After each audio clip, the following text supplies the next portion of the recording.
Mau dibuka dulu? Langsung? Sudah. Bismillah.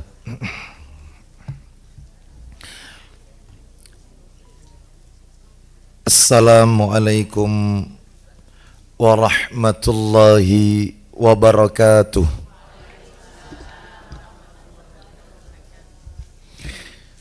Alhamdulillah alladzi bi ni'matihi tatimmus salihat.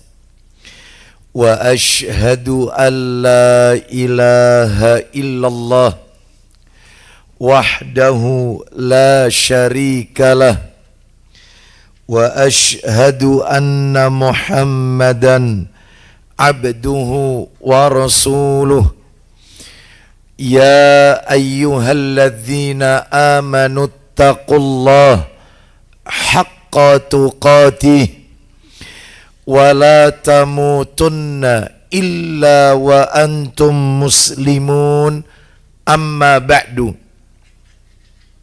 fa inna asdaqal hadisi kitabullah wa khairal hadi hadi Muhammadin sallallahu alaihi wasallam wa syarral umuri muhdatsatuha wa kulla muhdatsatin bid'ah wa kulla bid'atin dhalalah wa kulla dhalalatin finnar. Akhwati fillah, ibu-ibu jamaah majelis taklim Mar'atus Salihah yang semoga semuanya dimuliakan oleh Allah Subhanahu wa ta'ala. Kepada segenap pengurus takmir Masjid At-Taqwa yang semoga dirahmati oleh Allah Subhanahu wa ta'ala. Tidak ada kata yang patut kita ucapkan pada sore hari ini, 17 Sya'ban 1446 Hijriah, bertepatan dengan 16 Februari 2025 Masehi, melainkan rasa syukur kita kepada Allah Tabaraka wa ta'ala atas segala karunia nikmat yang telah Allah berikan kepada kita, baik itu nikmat iman, nikmat Islam, nikmat diberikannya kita hidayah taufik. Sebab dengan hidayah taufik yang Allah berikan kepada kita, kita mampu membedakan mana yang hak, mana yang batil, mana yang ma'ruf, mana yang mungkar, mana tauhid, mana syirik, mana yang sunnah, mana yang bid'ah, mana perbuatan-perbuatan yang menuju kepada keselamatan dan mana jalan-jalan menuju kesesatan. Semua itu tidak lain karena hidayah taufik dari Allah Azza wa Jalla. Bahkan ibu-ibu sekalian tidak mungkin bisa hadir di majelis ini untuk talabul ilmi jika bukan karena hidayah dari Allah Subhanahu wa ta'ala. Allah yang menggerakkan hati kita, Allah yang menggerakkan kaki kita untuk bisa hadir di rumah Allah ini, yaitu Masjid At-Taqwa, dalam rangka talabul ilmi, menuntut ilmu. Dan yang tidak kalah pentingnya adalah Allah juga memberikan kepada kita nikmat sehat, nikmat dimudahkan, diberi kemudahan dan kesempatan untuk duduk sejenak mendengarkan ayat-ayat Allah, sabda-sabda Rasulullah sallallahu alaihi wasallam melalui talabul ilmi pada sore hari ini. Semoga kita semua dijadikan oleh Allah hamba-hambanya yang pandai bersyukur atas nikmat yang Allah karuniakan kepada kita. Dan kita juga berdoa kepada Allah, semoga Allah senantiasa melimpahkan nikmat-nikmatnya kepada kita semua. Sebagaimana doa yang Nabi ajarkan kepada sahabat Ibnu Mas'ud radhiyallahu an, dalam hadis riwayat Ibnu Hibban, Nabi mengajarkan kepada kita, sebuah doa. Allahumma inni as'aluka imanan la yartad. Ya Allah, sesungguhnya aku memohon kepadamu iman yang tidak akan pernah lepas. Wa na'iman la yanfad, nikmat yang tidak akan pernah habis. Intinya di situ ibu-ibu, meminta kepada Allah nikmat yang tidak akan pernah habis. Lalu doa itu ditutup oleh Nabi. Nabi ajarkan kepada kita, wa murafaqata Muhammadin sallallahu alaihi wasallam fi a'la jannatil khuldi, dan dapat menyertai bersama Rasulullah sallallahu alaihi wasallam di surga yang tertinggi untuk kekal selama-lamanya. Mudah-mudahan kita semua termasuk di dalamnya. Ibu-ibu sekalian rahimani wa rahimakumullah, sore hari ini kajian kita Ahad ketiga di Mar'atus Salihah. Materinya membahas kitab yang ditulis oleh Syekh Abu Usamah Salim bin Id Al-Hilali hafizahullah ta'ala, salah seorang murid senior Syekh Muhammad Nasiruddin Al-Albani rahimahullah. Kitab yang tengah kita bahas adalah kitab yang berjudul Mubtilatul A'mal fi Daw'il Qur'anil Karim wa Sunnati As-Sahihah Al-Mutahharah, yang sudah diterjemahkan dalam bahasa Indonesia, penyebab rusaknya amal menurut Al-Quran dan Sunnah Nabi yang sahih. Saya yakin di antara ibu-ibu sudah pada punya buku terjemahannya, kurang lebih seperti yang ada di tangan saya ini, penyebab rusaknya amal. Jadi isi buku ini tentang pembatal-pembatal amal soleh, perusak-perusak amal kebajikan. Baik, kalau pada pertemuan bulan yang lalu Januari kita sudah menuntaskan pembatal amal mendatangi dukun paranormal. Baik, hari ini kita akan masuk pada pembatal amal. Kalau di buku ini di nomor 20, kalau di buku ini, yaitu halamannya halaman yang ke-88. Apa itu? Pembatal amal yang akan kita bahas sore hari ini adalah menghajar atau mengisolir seorang muslim tanpa alasan yang syar'i. Maksudnya Ustadz, tidak bertegur sapa. Dua orang muslim yang saling bertengkar, dua orang muslim yang saling menyimpan dendam atau tidak bertegur sapa, itu disebutkan oleh Nabi amalannya tidak diterima oleh Allah SWT. Jadi kalau bahasa kita, bahasa pojok kampungnya, dua orang muslim yang jotaan, dua orang muslim yang gak wawu, dua orang muslim yang lagi ribut, ya, itu meskipun sama keluarga, apalagi sama famili karib kerabat, malah lebih dampaknya lebih buruk lagi. Ini yang bukan famili saja amalan kita nggak diterima oleh Allah Azza wa Jalla. Maka jangan pernah kita memiliki musuh, jangan pernah kita menyakiti hati orang sehingga mereka membenci kita, yang akibatnya amalan kita capek-capek kita lakukan nggak diterima oleh Allah Azza wa Jalla. Baik, makanya pentingnya hablum minan nas, memperbaiki hubungan baik dengan sesama manusia. Mana dalilnya? Nah, sekarang kita sebutkan dalil dulu ya, sebelum penjelasannya. Mana dalil yang menunjukkan bahwasannya orang yang tidak bertegur sapa, dua orang yang bermusuhan, dua orang yang berselisih, mereka tidak bertegur sapa, amalannya nggak diterima. Dalilnya, silakan bisa minta tolong dibantu hadis riwayat Muslim. Dalam kitab Sahih Muslim, saya sebutkan nomor aslinya ya, di kitab Sahih Muslim nomor 2565. 2565. Baik, kita dengarkan. 2565, yang atasnya 4652. karena redaksinya banyak. Kita ambil salah satu redaksi. Nomornya tetap 2565. Baik, silakan dibaca dari Abu Hurairah radhiyallahu an. Silakan. Dari Abu Hurairah radhiyallahu an, dari Rasulullah sallallahu alaihi wasallam, beliau bersabda. Kita dengarkan isi sabdanya.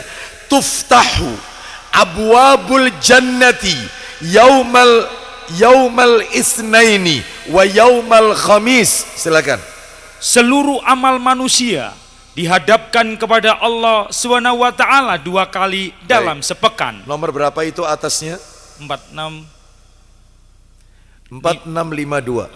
Ya, 4652. Baik, kita baca redaksi lain. Ya. Rasulullah sallallahu alaihi wasallam bersabda, "Tuftahu abwabul jannati yaumal isnaini wal khamis." Silakan. Sesungguhnya pintu-pintu surga dibuka pada hari Senin dan Kamis. Perhatikan ya, pintu surga dibuka oleh Allah setiap Senin dan Kamis.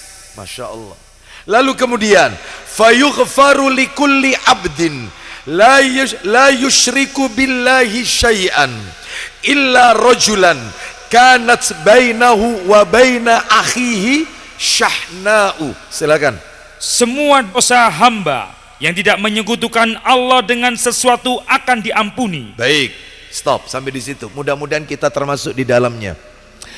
Nabi sallallahu alaihi wasallam mengatakan semua hamba yang tidak menyekutukan Allah dengan sesuatu apapun, semua hamba yang tidak melakukan perbuatan syirik, dosanya diampuni oleh Allah. Illa, kecuali, silakan. Ya. Kecuali bagi orang yang di antara dia dan saudaranya terdapat kebencian dan perpecahan. Nah, kecuali 2 orang yang menyimpan dendam, 2 orang yang bermusuhan, 2 orang yang tidak bertegur sapa, 2 orang yang tidak mengucapkan salam, ketemu tidak mengucapkan salam, ada kebencian dalam hatinya dengan si fulan tersebut, maka 2 orang ini kata Nabi, kita lanjutkan, fayuqalu andiru hadaini hatta yastaliha, andiru hadaini hatta yastaliha, andiru hadaini hatta yastaliha. Apa kata Allah? Silakan. Lalu dikatakan, apa kata Allah kepada para malaikat pencatat amal? Apa kata Allah Azza wa Jal? Tangguhkanlah 2 orang ini hingga mereka berdamai. Terus, tangguhkanlah 2 orang ini hingga mereka berdamai. Terakhir, tangguhkanlah kedua orang ini hingga mereka berdamai. Allah mengatakan itu 3 kali.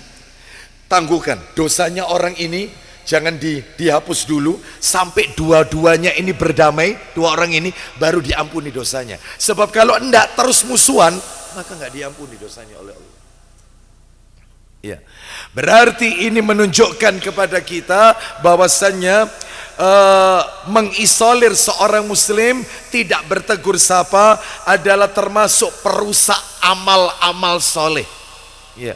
Percuma kita melakukan kebaikan, tapi kalau kita masih permusuhan, memiliki permusuhan dengan saudara kita, maka dalam hal ini nanti kita akan dengarkan dalilnya pada dalil riwayat yang lain, redaksi yang lain, amalnya nggak akan diterima oleh Allah Subhanahu wa taala. Baik, sekarang kita akan lihat penjelasannya. Sekarang kita akan kaji apa yang bisa kita ambil dari hadis ini. Apa yang bisa kita ambil? Ibu-ibu sekalian, Majelis Taklim Mar'atus Sholihah rahimani wa rahimakumullah. Di dalam hadis yang kita dengarkan tadi mengandung 3 pelajaran, tapi agak panjang. Mudah-mudahan waktunya cukup, mudah-mudahan. Mengandung 3 pelajaran. Apa itu? 1. Di dalam hadis yang kita dengarkan tadi menunjukkan kepada kita tentang seputar pintu surga. Karena tadi kita dengarkan pintu surga dibuka setiap hari apa dengan apa tadi? Senin Kamis. Berarti hadis ini berbicara tentang seputar pintu surga. Itu nanti kita akan bahas. Yang nomor dua, di dalam hadis tadi menjelaskan kepada kita tentang keutamaan hari Senin dan hari Kamis. Senin, Kamis, apa keutamaannya? Itu. Dan yang nomor 3, bagaimana adab seorang muslim dengan saudaranya. Bagaimana sikap kita muslim dengan saudara kita sesama muslim, supaya nanti amalan kita diterima, dosa kita diampuni, dan Allah masukkan kita ke surga. Apa yang harus kita lakukan dengan saudara kita? Nah, itu ya, baik. Jadi itulah 3 pelajaran yang akan kita angkat ke permukaan pada sore hari ini. Kita awali satu persatu lebih dahulu ya. Yang pertama, apa tadi yang pertama tadi? Tentang seputar pintu surga. Nah, ibu-ibu perlu tahu, ketika kita berbicara tentang seputar pintu surga, maka paling tidak ada 6 hal seputar pintu surga yang harus ibu-ibu pahami. Apa itu Ustadz? Satu, surga memiliki banyak pintu, pintunya lebih dari 1. Surga memiliki banyak pintu, pintunya lebih dari 1. Mana dalilnya kalau surga itu memiliki pintu dan jumlah pintunya banyak, nggak 1? Baik, saya mau tanya sebelum kita dengarkan dalilnya, saya mau tanya, bahasa Arabnya pintu itu apa ibu-ibu? Babun. Itu kalau 1 pintunya. Kalau pintunya lebih dari 1, abwabun. Abwab, yaitu lebih dari 1. 1 pintu, babun. Lebih dari 1, abwab, abwabun. Baik, kita dengarkan sekarang ayatnya. Minta tolong Pak Didik, surat Az-Zumar ayatnya, ayat yang ke-73. Az-Zumar ayat 73. Insya Allah ibu-ibu sering mendengar ayat ini. Minimal mungkin di antara kita sudah pada hafal atau minimal familiar di telinga kita. Az-Zumar ayat 73. Tadi kan ibu-ibu bilang, pintu itu kalau 1 babun, kalau lebih dari 1 abwabun. Kita dengarkan apa betul dalam ayat ini lafadznya abwabuha, abwabun. Baik. Allah berfirman, Az-Zumar ayat 73. Kita dengarkan murotalnya. وَسِيقَ الَّذِينَ اتَّقَوْا رَبَّهُمْ إِلَى الْجَنَّةِ زُمَرًا حَتَّى إِذَا جَاءُوهَا وَفُتِحَتْ أَبْوَابُهَا وَقَالَ لَهُمْ خَزَنَتُهَا سَلَامٌ عَلَيْكُمْ طِبْتُمْ فَادْخُلُوهَا خَالِدِينَ. Ya, silakan baca. Dan orang-orang yang bertakwa kepada Allah. Mudah-mudahan kita termasuk orang-orang yang bertakwa. Ulang lagi Pak Didi. Dan orang-orang yang bertakwa kepada Allah. Lanjut. Dibawa ke dalam surga berombong-rombongan pula. Jadi orang masuk surga itu enggak satu-satu. Orang masuk surga itu rombongan. Mudah-mudahan kita masuk dalam rombongan itu. Lalu kemudian apa firman Allah selanjutnya? Silakan. Sehingga apabila mereka sampai ke surga itu, maka sedang pintu-pintunya telah terbuka. Baik. Berarti surga itu memiliki banyak pintu, tidak 1, karena ayatnya wafutihatis abwabuha, yaitu pintu-pintunya.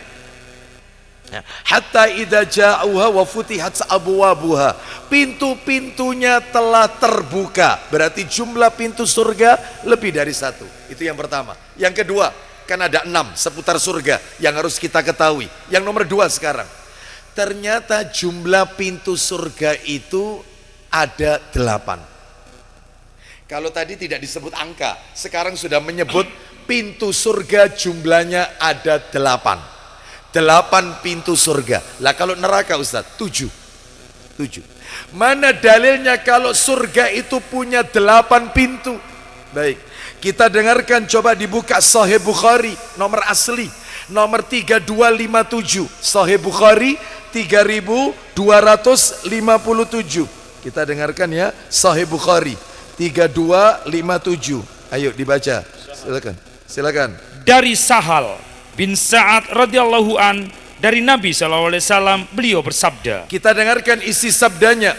Nabi SAW bersabda, fil jannati samaniyatu abwabin. Oh ya, fil jannati samaniyatu abwabin fiha babun yusammar rayyan la yadkhuluhu illa shaimun. Silakan. Di surga ada 8 pintu. Jelas sekali, sudah ketemu angkanya. Surga punya 8 pintu. Salah satu pintunya, lanjut. Di antaranya ada yang dinamakan pintu Ar-Rayyan, Pintu Ar-Rayyan. Lanjut, isi pintu itu maksudnya yang tidak akan memasukinya kecuali orang-orang yang berpuasa. sesaat lagi kita akan memasuki Ramadan.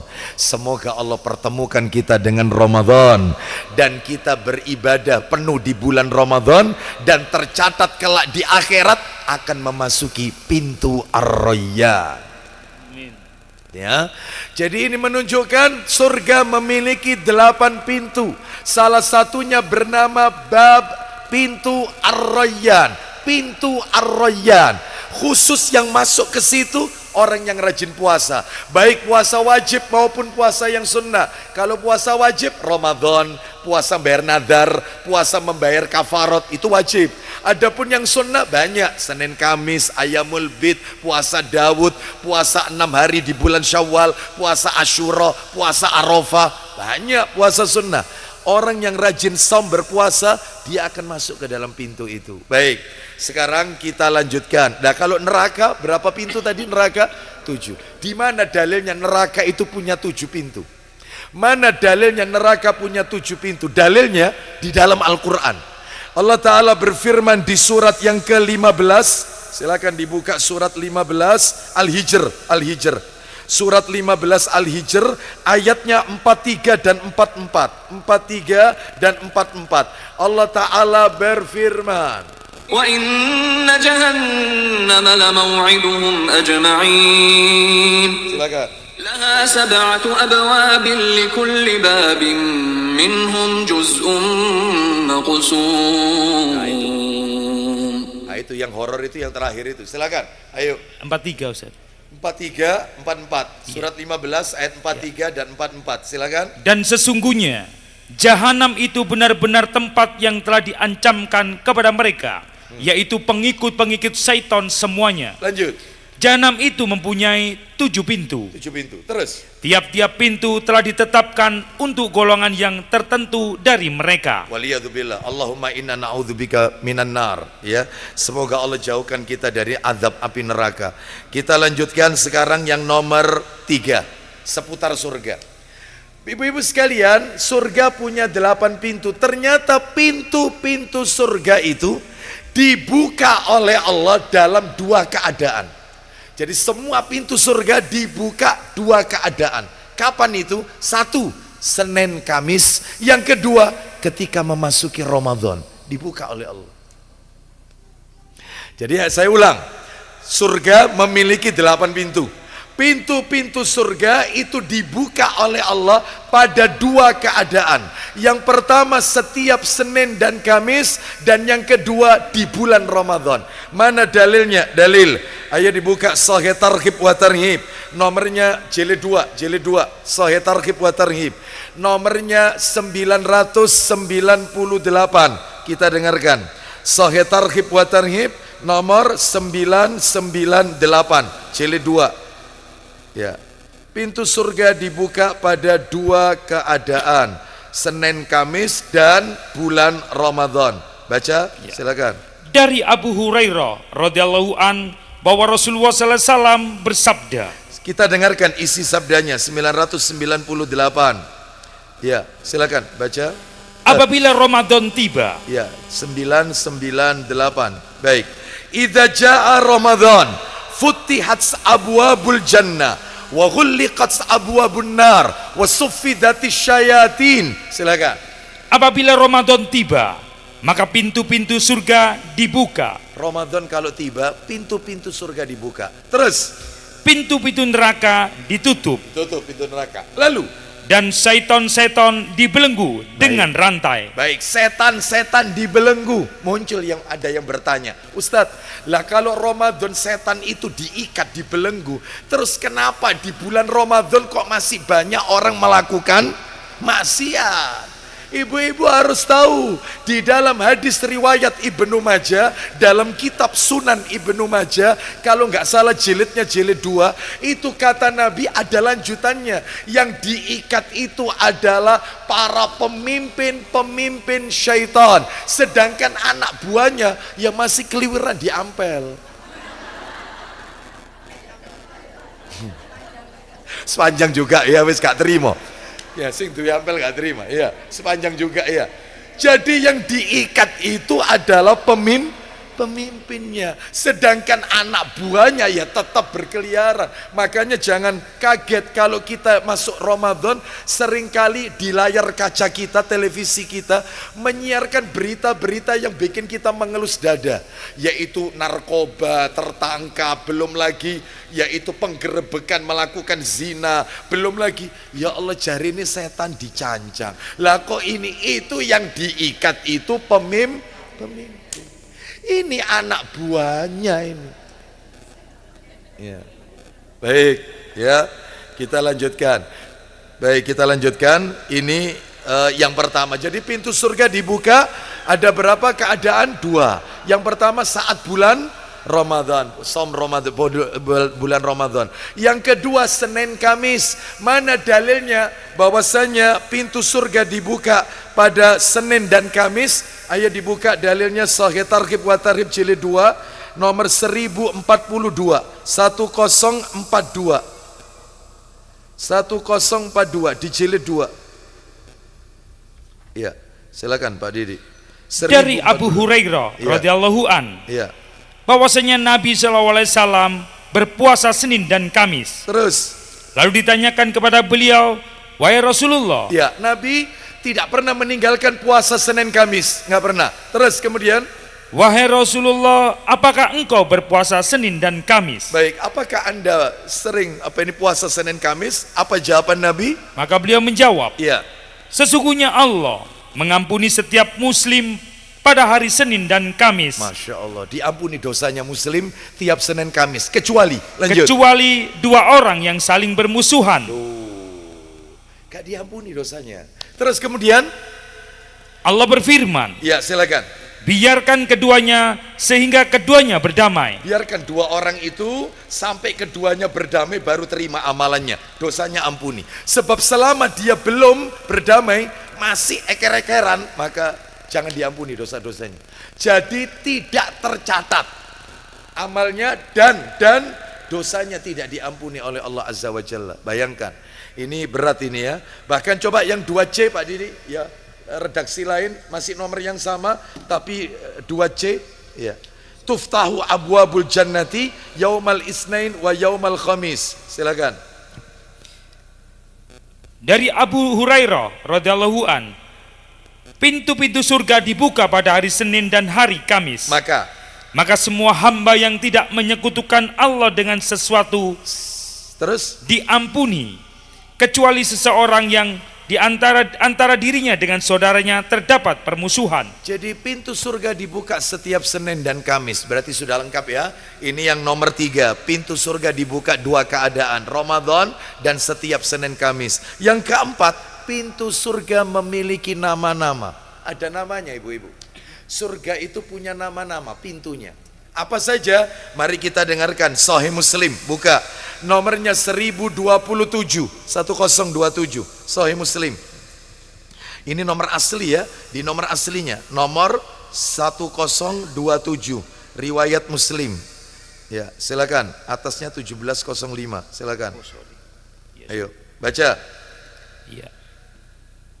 Dari Abu Hurairah radhiyallahu an, bahwa Rasulullah SAW bersabda, isinya, barang siapa yang bersedekah sepasang kuda perang terus untuk membela agama Allah atau fisabilillah, belum poinnya, silakan, maka ia akan dipanggil kelak di dalam surga, wahai hamba Allah, lalu inilah pahala kebaikanmu. Terus siapa yang rajin sholat, nah mulai sekarang, ulang lagi, siapa yang rajin sholat, maka dia akan dipanggil dari pintu sholat. Nomor 1, nama pintu surga adalah babus sholat, pintu sholat, khusus yang masuk orang yang ahli sholat. Mudah-mudahan kita termasuk di dalam. Terus yang kedua, pintu nomor 2, silakan.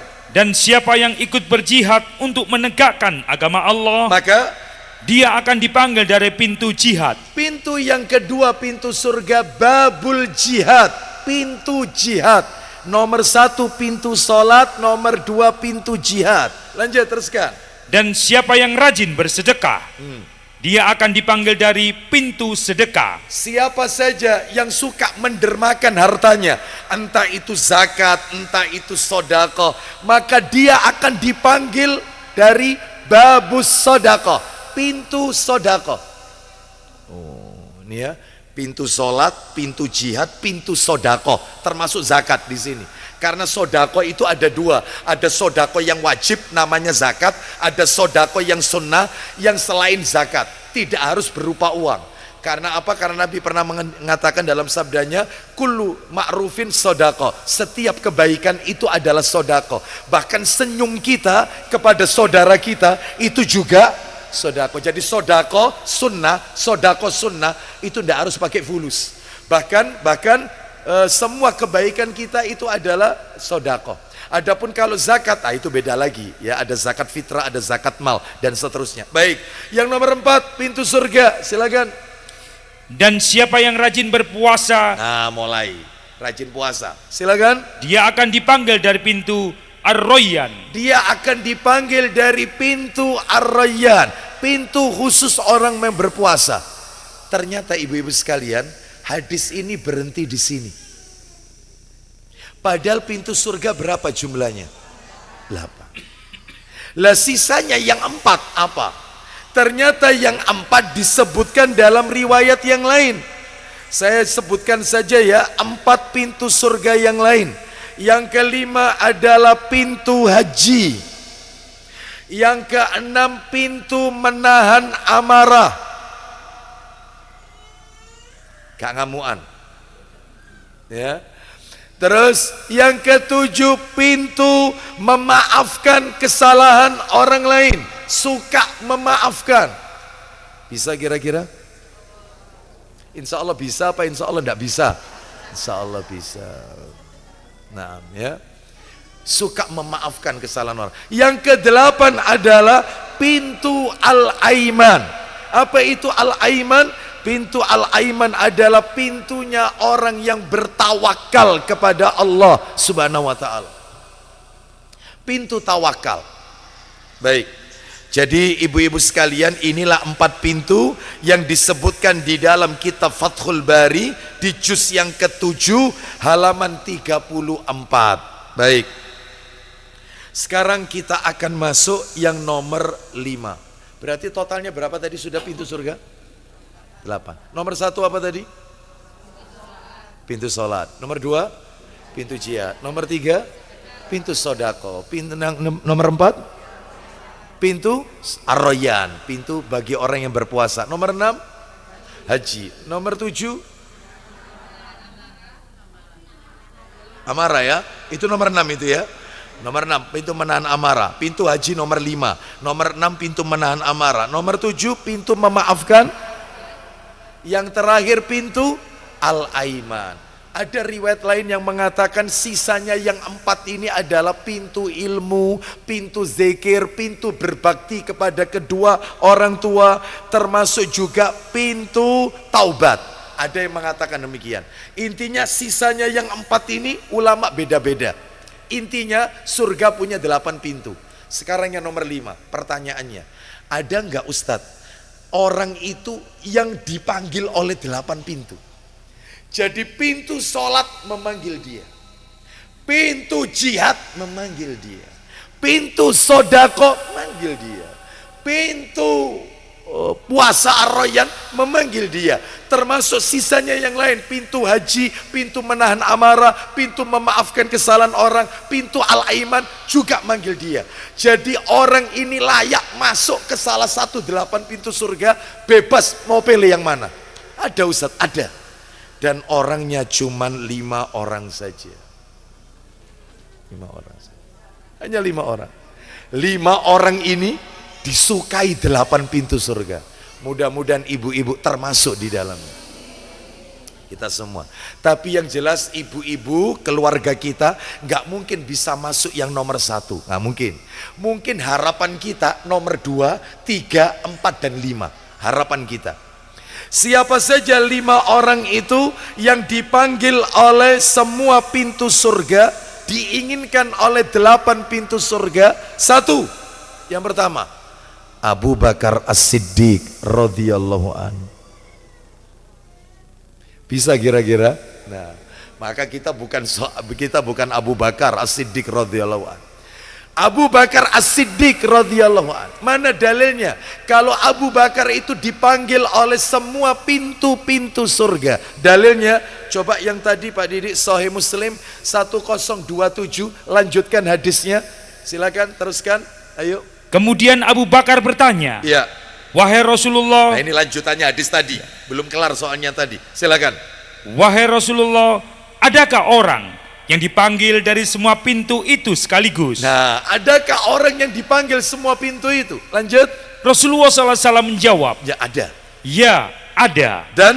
Dan aku mengharap kamulah salah seorang dari mereka. Dan aku berharap kau termasuk salah seorang dari mereka. Abu Bakar radhiyallahu an, sahabat merangkap mertua. Ya. Jadi ya mertua ya sahabat Nabi, yang mana kubur beliau bersanding dengan manusia terbaik di muka bumi ini, yaitu Rasulullah sallallahu alaihi wasallam. Kuburan Abu Bakar di samping kuburan Nabi sallallahu alaihi wasallam. Baik, ini yang pertama. Yang nomor 2 lah, ini harapan kita.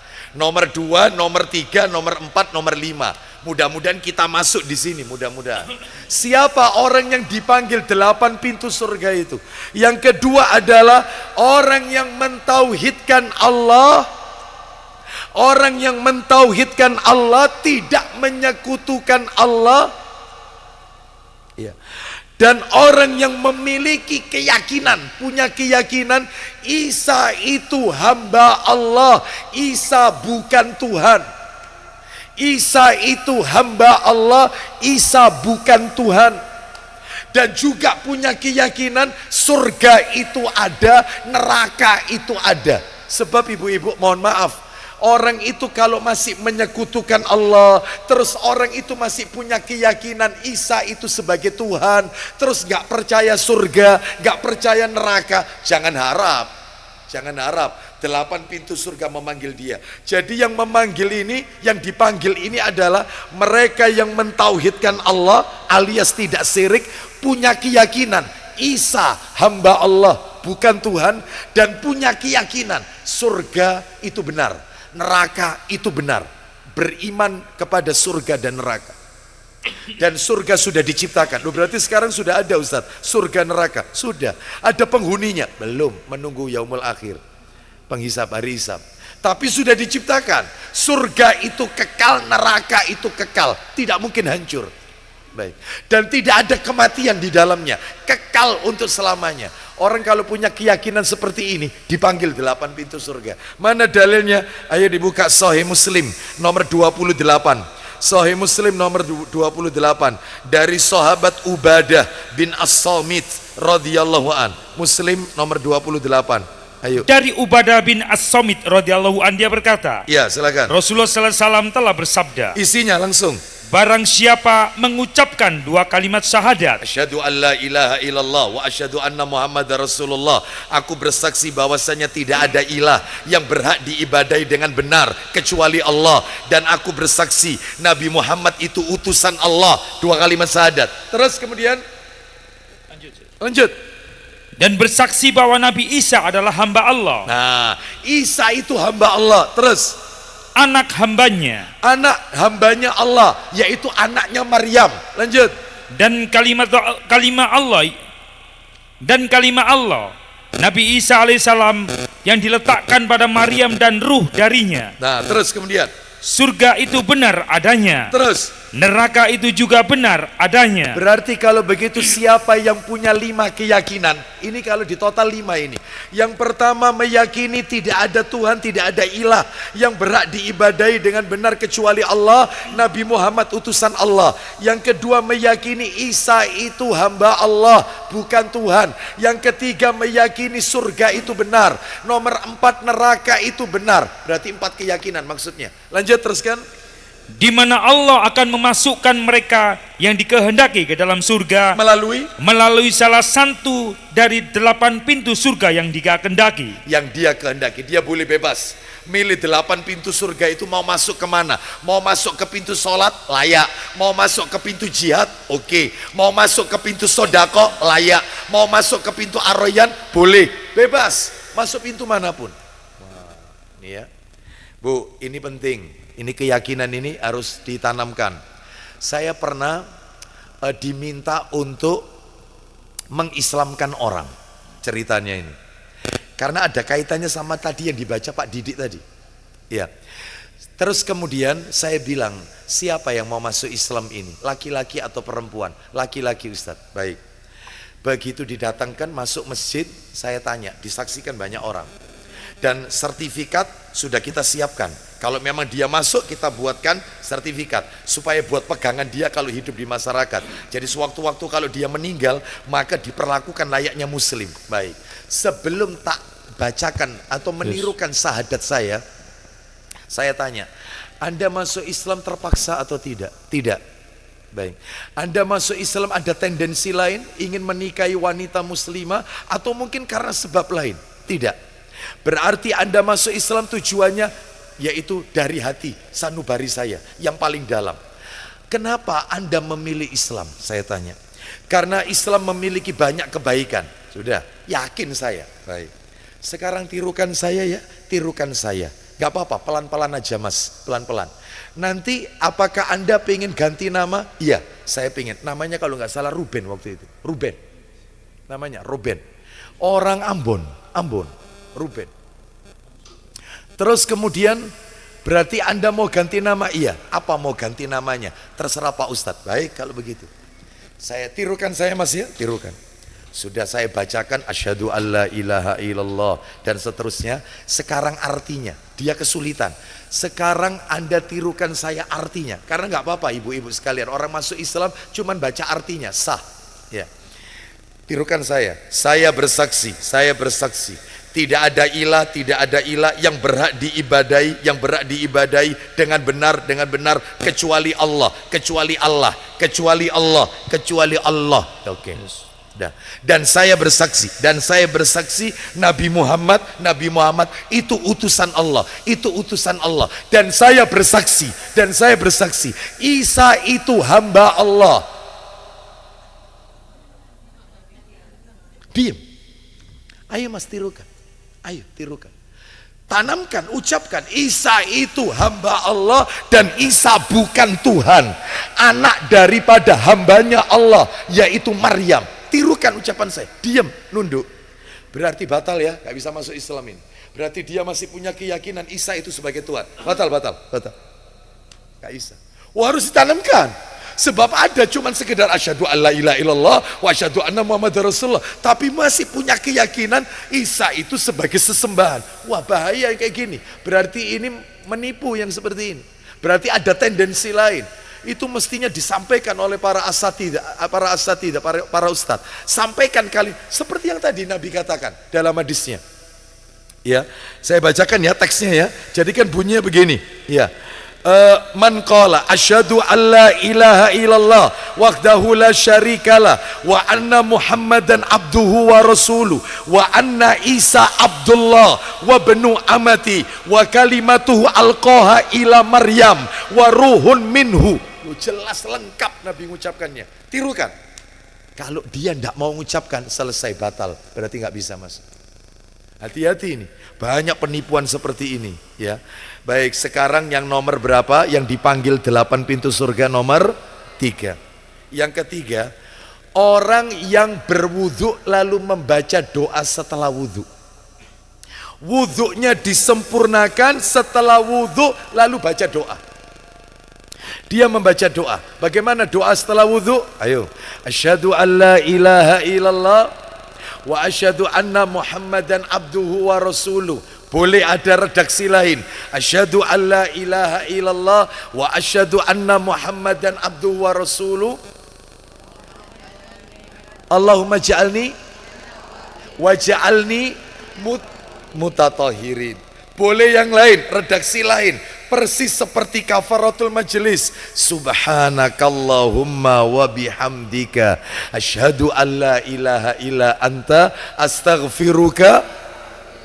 Jadi itu bukan hanya dibaca ketika di majelis taklim saja, bahkan setelah membaca Al-Quran, itu doa hatam Quran, khotmil Quran, itu bukan Allahumma arhamni bil Quran waj'alhu lana imama. Bukan. Itu tidak ada dalil yang sahih. Meskipun di Quran Anda di bagian belakang ada doa itu, betul tidak? Yang sahih itu habis baca Quran, menurut riwayat yang sahih, subhanakallahumma wa bihamdika astaghfiruka wa atubu ilaik. Itu persis seperti kafaratul majelis, termasuk setelah wudhu. Boleh setelah wudhu. Ya, seperti itu. Baik. Sekarang mana dalilnya orang kalau wudhu terus baca doa setelah wudhu? Ya, doa yang tadi ibu-ibu baca itu dibukakan 8 pintu surga. Silakan Pak Didik minta tolong Sahih Muslim nomor 234. Sahih Muslim nomor 234. Riwayat Muslim nomor asli 234. Ayo dibaca. Silakan. Ya, silakan. Dari Uqbah bin Amir radhiyallahu an dia berkata, silakan. Dari Uqbah bin Amir radhiyallahu an ia berkata. Baik, tolong langsung lari ke bawah. Ya. Lari, dia mengatakan yaitu Umar berkata, tidaklah salah seorang di antara kalian berwudu. Ya, silakan. Umar berkata, ya, tidaklah salah seorang di antara kalian berwudu terus dan menyempurnakan wudunya kemudian berdoa. Nah ini lihat doanya, habis wudu baca doa, asyhadu an la ilaha illallah wa asyhadu anna Muhammadan abduhu wa rasuluh. Langsung artinya, aku bersaksi bahwa tidak ada ilah yang berhak disembah selain Allah. Terus, dan Muhammad adalah hamba dan utusannya. Orang kalau habis baca doa itu setelah wudu, lanjut. Teruskan. Ayo jangan berhenti, teruskan. Melainkan pintu surga yang berjumlah 8 akan dibukakan untuknya. Oh jelas sekali, 8 pintu surga dibuka dan lanjut. Duh, teruskan. Ia akan masuk dari pintu manapun yang dikehendakinya. Nah, jangan terpotong bacanya, ya. Jadi itu langsung itu ya. Dan dia boleh masuk pintu surga manapun, bebas. Makanya sering-seringlah kita berwudu lalu membaca doa setelah wudu. Ya, masih ingat kan ibu-ibu, kapan saja kita disyariatkan untuk berwudu? Ayo, ada yang tahu? Kapan saja kita ini disuruh wudu itu kapan saja? Ya, kapan? Sebelum tidur. Terus kemudian naik haji, mau ngaji, mau baca Al-Quran. Terus kemudian keluar rumah. Ya, baik. Ya, tidak jelas, tambah tidak jelas ini ya. Tak tunjukkan aja ya. Baik. Jadi kapan saja kita disuruh wudhu itu ada 13 keadaan. Singkat aja, mau baca Al-Quran, terus mau tidur itu wudhu. Terus nomor 3 sebelum mandi janabat. Ya, kalau mandi janabah pakai wudhu dulu tidak? Wudhu. Terus mau berdoa. Ya itu ditekankan. Ustadz memangnya kalau berdoa tidak pakai wudhu tidak apa-apa? Nggak apa-apa, tapi yang lebih afdal wudhu. Nabi saja ketika musuh di depan, ya ketika berperang, Nabi meminta sahabat untuk mengambilkan air. Nabi wudhu dan Nabi berdoa saat berperang. Masih sempat wudhu, ini perang loh ini. Berarti kan ditekankan wudhu sebelum berdoa. Terus kapan lagi? Yang kelima mau sholat, jelas wudhu kalau mau sholat. Terus bangun tidur, itu nomor 6. Nomor 7 setelah jima. Jadi setelah menjima istri, ketika dia mau melanjutkan tidur atau akan menyentuh makanan, wudhu dulu kata Nabi. Jangan sampai kita setelah melakukan hal itu lalu kita menyentuh makanan. Ya jangan. Wudhu dulu baru boleh menyentuh makanan atau mau melanjutkan tidur. Ya. Terus apa lagi? ketika ingin mengulangi jima yang kedua kalinya, wudhu dulu. Ya. Wudhu dulu, sudah nggak usah ditambah-tambahi, nggak usah, ya. Dan nggak usah dibayangin, nggak usah, ya. Ikuti aja, gitu ya. Itu wudhu dulu. Wong ini sudah pada tua-tua semua, ya. Baik, terus kemudian ke masjid wudhu. Pergi ke masjid wudhu sejak dari rumah. Terus yang ke-10 setelah makan daging onta. Setelah makan daging onta, wudhu. Sekarang kalau ibu-ibu pegang air wudhu, lalu ibu-ibu makan daging onta, batal wudhu Anda. Karena daging onta itu sebagai pembatal wudhu. Kenapa? Karena kandang onta tempat sarangnya jin. Beda dengan kambing. Karena kandang kambing itu mengandung keberkahan. Allah turunkan berkah. Makanya Nabi pernah menyuruh kita sholat di kandang kambing. Sudah pernah coba ibu-ibu? Coba. Berkah ini. Iya. Itu. Allah turunkan berkah. Ya. Nabi melarang sholat di kandang onta karena kandang onta tempat sarang jin. Dikhawatirkan kita terkena pengaruh daripada jin. Terus kapan lagi kita disuruh wudhu? Setelah muntah. Jadi kita muntah maka wudhu. Ya. Terus 12 setelah mengantarkan mayit jenazah ke pekuburan. Lah itu baliknya wudhu. Jadi bagi para lelaki yang mengantarkan jenazah ke pemakaman pekuburan itu kembalinya wudhu. Ya. Yang ke-13 ketika menjenguk orang sakit. Menjenguk orang sakit disyariatkan kita wudhu. Bahkan disebutkan oleh dalam sebuah hadis, orang itu kalau menjenguk orang sakit di pagi hari dalam keadaan suci, maka didoakan ampunan oleh 70.000 malaikat sampai sore. Kalau menjenguknya sore lalu dalam keadaan suci didoakan 70.000 malaikat sampai pagi. Masya Allah. Makanya ditekankan dalam keadaan suci. Wallahu a'lam bishawab. Ayo sekarang kita lanjutkan. Nomor berapa sekarang yang dipanggil oleh 8 pintu surga? Yang nomor 4. Nah ini betul ya, nomor 4 ya. Tadi kan nomor 3 menyempurnakan wudhu dan baca doa ya. Yang nomor 4 sekarang, lah ini wanita, ini nomor 4. Mudah-mudahan ibu termasuk di sini. Yang nomor 4, wanita yang istiqomah mengerjakan sholat 5 waktu. 5 waktunya nggak pernah ditinggal. Sholat 5 waktu, tapi masih koma, belum titik. Puasa Ramadan, tolong yang punya utang segera ditutup. Ini kesempatan terakhir Sa'ban ini. Jangan sampai ketemu Ramadan lagi. Ustadz, tahun yang lalu saya itu hamil Ustadz. Terus menyusui. Lah tahun ini Ustadz hamil lagi. Terus setelah itu nanti menyusui. Kayaknya tahun depan hamil lagi saya Ustadz. Masya Allah ini ya. Ini luar biasa, bentahun ini. Ada enggak? Ada. Berarti utangnya banyak. Lah terus siapa? Ya bayar vidya kalau dia enggak mampu. Ya, baik. Lanjut, kita lanjutkan. Jadi saya ulang, wanita yang istiqomah sholat 5 waktu, terus puasa Ramadan, belum titik, masih koma. Wanita yang pandai menjaga kehormatan diri. Menjaga kehormatan diri. Iya. Memangnya ini berat tak Ustadz? Iya. Ini kan wanita manapun melakukannya, menjaga kehormatan diri. Loh, jangan seperti itu. Banyak loh wanita itu, maaf, yang dia rajin sholat, rajin puasa, tapi dia tidak kenanya yang nomor 3 ini. Dia tidak bisa menjaga kehormatan diri. Loh gimana Ustadz? Lawang dia itu tidak pernah keluar, dia selalu di rumah. Kalau keluar selalu didampingi suami sama mahram, kan berarti menjaga kehormatan diri. Sebentar, saat suaminya pergi, di dalam rumah main tiktokan.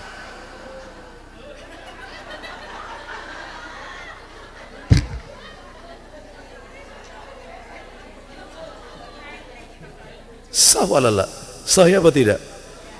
Bukankah wajah cantiknya dilihat, dinikmati oleh laki-laki lain? Bukankah itu tidak menjaga kehormatan diri? Cantikmu untuk suami, bukan untuk netizen. Bukan netizen, netizen.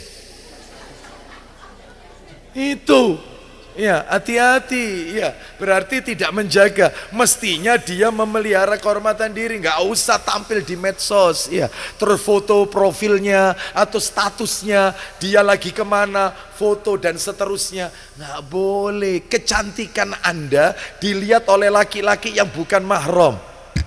Ayu iki ayu. Sopo iki ya? Sopo? Nggak boleh. Ya, kenanya di sini dia. Terus kemudian yang terakhir, yang berikutnya masih koma ini, masih koma. Wanita yang taat kepada suaminya, taat. Ya, taat sama suami. Ya. Tolong sampaikan kepada sama suami Anda, ibu-ibu sekalian. Ya. Tolong sampaikan. Ya. Atau seorang suami nyampaikan ke istrinya. Ya, Beb, ini misal. Atau say, ya. Atau apapun, zaujati misalnya, atau zauji misalnya. Bukan pekerjaanmu untuk mencuci, itu bukan pekerjaanmu. Bukan pekerjaanmu untuk memasak, itu bukan pekerjaanmu. Ya, kamu tidak perlu memasak, tidak perlu mencuci, tidak perlu kamu menyetrikakan bajuku, tidak perlu kamu mengerjakan pekerjaan rumah tangga, yang nyapu, yang ngepel, nggak usah. Zen apa tidak ini? Tapi kamu tetap harus taat sama suami. Jadi kalau suami memerintahkan apa, kamu harus taat. Suami nyuruh kamu masak, yo masak. Oh.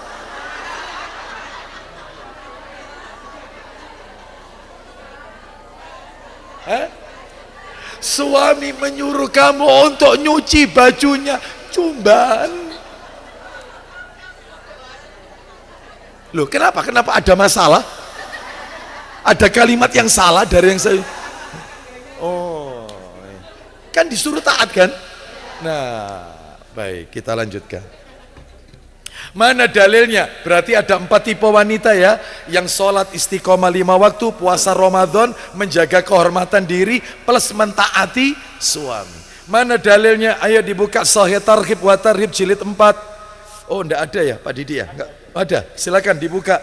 Nomor 1932, 1932 jilid 4. Ayo dari Abdurrahman bin Auf radhiyallahu an. Kita dengarkan. Ayo. Dari Abdurrahman bin Auf radhiyallahu an, ia menuturkan, iya, Rasulullah sallallahu alaihi wasallam bersabda. Apa isi sabdanya? Apabila seorang perempuan ya, mengerjakan sholat 5 waktu, berpuasa di bulan Ramadan. Iya kan? Lo memang berat Ustaz. Ya berat lah, karena dia dalam sebulan ada yang libur, uzur syar'i, berhalangan. Giliran dia bayar utang Ramadan, dia puasa sendiri. Sedangkan suami dan anak-anaknya nggak puasa. Ini waktunya yukul enak-enak, dia bayar utang. Dia harus masak, nyiapin suami padahal dia sendiri. Berat atau tidak? Berat. Makanya ganjarannya besar. Wanita yang puasa Ramadan dan nutup utang Ramadannya. Terus selain itu lanjut. Menjaga kemaluannya. Terus kemudian. Dan mentaati suaminya. Maka lanjut kata Nabi. Maka dikatakan kepadanya. Apa kata Allah kepada wanita itu nanti di hari kiamat? Masuklah ke surga dari pintu surga yang mana saja kamu kehendaki. Silakan, yang kamu sukai mana saja, bebas kau mau milih mana saja. Ini ya. Terakhir, nomor terakhir, seseorang yang nomor 5 ya, yang dipanggil 8 pintu surga, yang dipanggil yang nomor 5, seseorang yang sabar ketika ditinggal mati oleh 3 anaknya yang belum balik. Jadi wanita atau laki-laki yang kehilangan anak belum balik, dan dia sabar. Dia ridho dengan keputusan Allah. Dia tidak melakukan ratapan-ratapan jahiliyah. Dia tidak melakukan an-niyaha, yaitu dengan menjerit, meraung-raung, menangis histeris, memukul-mukul tubuhnya, tanda menolak takdirnya Allah. Dia tidak lakukan. Innalillahi wa inna ilaihi raji'un. Tidak ketemu di dunia nak, insya Allah ketemu Abi Umi di akhirat, mudah-mudahan nak ya. Abi ikhlas, Umi ikhlas nak. Sabar, kehilangan anak 3, belum balik lagi, masih kecil. Ini wanita ini, orang ini nanti di akhirat 8 pintu surga dibuka. Silakan kau bebas milih yang mana saja. Ya, asalkan apa tadi? Sabar. Ya. Mana dalilnya? Dalilnya adalah di dalam Sahih Targhib wa Tarhib jilid 4 nomor 1993 dari sahabat Utbah bin Abdin As-Sulami radhiyallahu an. Ayo, silakan cepat dikit. Silakan. Dari Utbah bin Abdin As-Sulami radhiyallahu an, dia menuturkan, silakan. Saya telah mendengar Rasulullah SAW bersabda, isinya, tidak ada seorang muslim yang 3 orang anaknya yang belum mencapai usia baligh meninggal. Nah, kehilangan 3 anaknya. Terus, melainkan mereka akan menyambutnya dari 8 pintu surga. Nah, 8 pintu surga. Anak-anaknya akan nyambut orang tuanya di 8 pintu surga itu. Terus kemudian, dari yang mana saja ia suka memasukinya. Baik, yang terakhir nomor 6 seputar surga. Seputar surga. Ya. Ya betul ya, yang nomor 6 ya. Kita kembali yang nomor 6, kembali yang tadi. Kan seputar surga ada 6 poin. Surga punya pintu, jumlahnya lebih dari 1. Yang kedua, surga jumlahnya, pintu surga berjumlah berapa? 8. Yang ketiga, pintu surga dibuka pada 2 keadaan, Senin, Kamis, dan Ramadan. Yang nomor 4, surga itu punya nama-nama. Ya, yang nomor 5, ada beberapa orang hamba Allah yang bisa masuk dan menikmati dari pintu mana saja yang ia inginkan dari 8 pintu surga. Orangnya 5-5-nya sudah tak sampaikan. Sekarang terakhir nomor 6, maka yang dimaksud pintu surga itu dibuka. Kan ada orang bilang begini, Ustadz, saya tahu Ustadz, katanya tadi Senin Kamis pintu surga dibuka. Nah, Ramadan pintu surga dibuka. Naam. Terus apa manfaatnya buat kita? Toh kita juga tetap tidak bisa masuk. Betul atau tidak? Pintu surga dibuka. Terus manfaatnya buat kita apa? Toh juga kita tetap tidak bisa masuk. Karena ini belum kiamat. Itu maknanya apa? Pintu-pintu surga dibuka. Kata Al-Qadhi bin Iyad rahimahullah, maknanya adalah yang dimaksud terbukanya pintu-pintu surga adalah Allah subhanahu wa ta'ala memberikan kemudahan kepada para hambanya, dimudahkan kepada para hambanya untuk melakukan berbagai amal yang amalan itu dijamin masuk surga.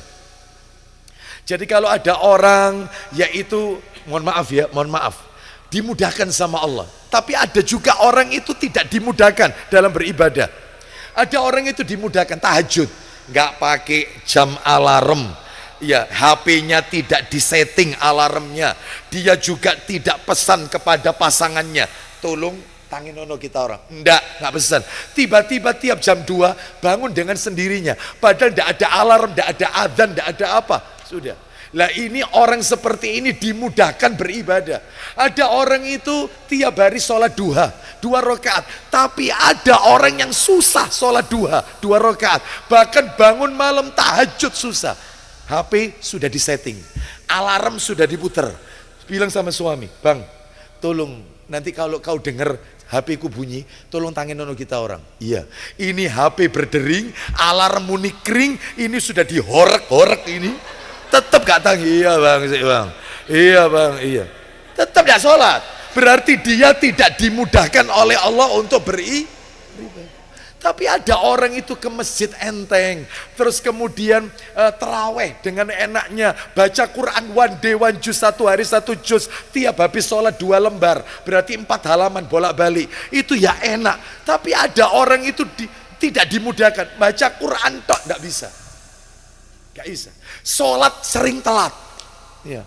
Lah yang seperti ini, naudzubillah min dzalik. Makanya orang itu kalau dikasih kemudahan oleh Allah dalam beribadah, terutama di hari Senin dan hari Kamis, apalagi dia sampai puasa Senin, puasa Kamisnya, dan itu tidak harus include ya, paketan. Kalau sudah Senin ya mesti Kamis. Enggak, misalnya puasa Senin tok ya enggak apa-apa, Kamis tok ya enggak apa-apa. Yang penting niatnya, innamal a'malu binniat, semua tergantung niatnya. Seperti itu. Baik, jadi bagi ibu-ibu yang Senin puasa ternyata Kemisnya berhalangan, nggak masalah.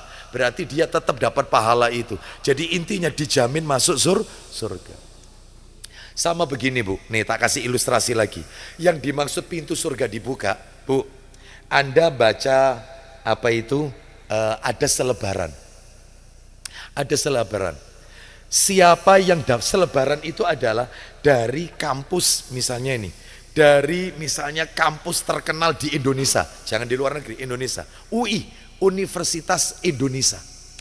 Siapa yang daftar gelombang 1 mulai tanggal 16 Februari sampai 25 Februari, maka SPP gratis, kemudian uang pangkal, semuanya gratis, gak pakai bayar yang masuk gelombang 1. Tapi kalau itu tidak kena gelombang 2 mulai 1 Maret sampai 15 Maret. Tapi gelombang 2 ternyata bayar SPP-nya atau semesternya separuh, 50%, masih bayar. Tapi yang gelombang 1 free semuanya, nggak bayar apa-apa, tinggal bawa badan aja. Tapi kalau tidak masuk gelombang 2 masih ada kesempatan gelombang 3, yaitu 1 April sampai tanggal berapa. Maka ini full bayarnya. Baik. Maka kira-kira seperti itulah pintu surga dibuka, kesempatan untuk masuk ke surga itu lebih besar peluangnya. Makanya manfaatkan Senin Kamis itu banyak ibadah. Peluang untuk masuk surganya itu besar peluangnya. Ya, ketimbang hari-hari yang lain, gelombang yang lain. Bisa dipahami ya kira-kira ya? Kurang lebih seperti itu. Kalau mau kita analogikan, wallahu a'lam bishawab. Ya, jadi Allah memberikan kemudahan kepada hamba untuk banyak beribadah pada hari tersebut. Baik, ini karena waktunya sudah pukul 5 lebih. Ya, kita belum masuk materi nomor 2 ini. Apa yang nomor 2? Keutamaan Senin dan Kamis. Baik, maka ini insya Allah kita akan lanjutkan pada kesempatan yang akan datang. Ramadan tetap ada taklim. Bisa insya Allah. Ahad ketiga. Ya. Oh pagi. Oh tak pikir sulit sekalian buka puasa. Anda ndak minta loh ya. Karena minta itu ngemis. Iya, nggak boleh. Iya. Ya, jadi terserah.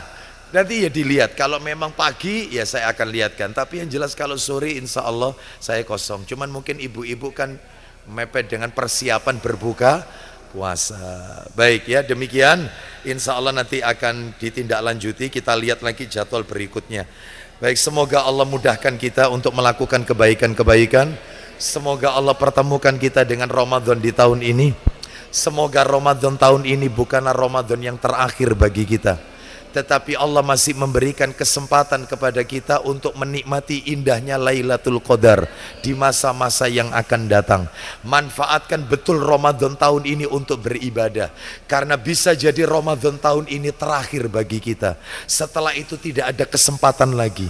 Oleh karena itu mudah-mudahan Allah berikan kita Lailatul Qadar di tahun ini. Baik, demikian kita tutup dengan kafaratul majelis. Wassallallahu ala nabiyyina wa ala alihi washabihi wasallam. Subhanakallahumma wa bihamdika asyhadu an la ilaha illa anta astaghfiruka wa atubu ilaik. Wa akhiru da'wana anil hamdulillahi rabbil alamin. Assalamualaikum warahmatullahi wabarakatuh.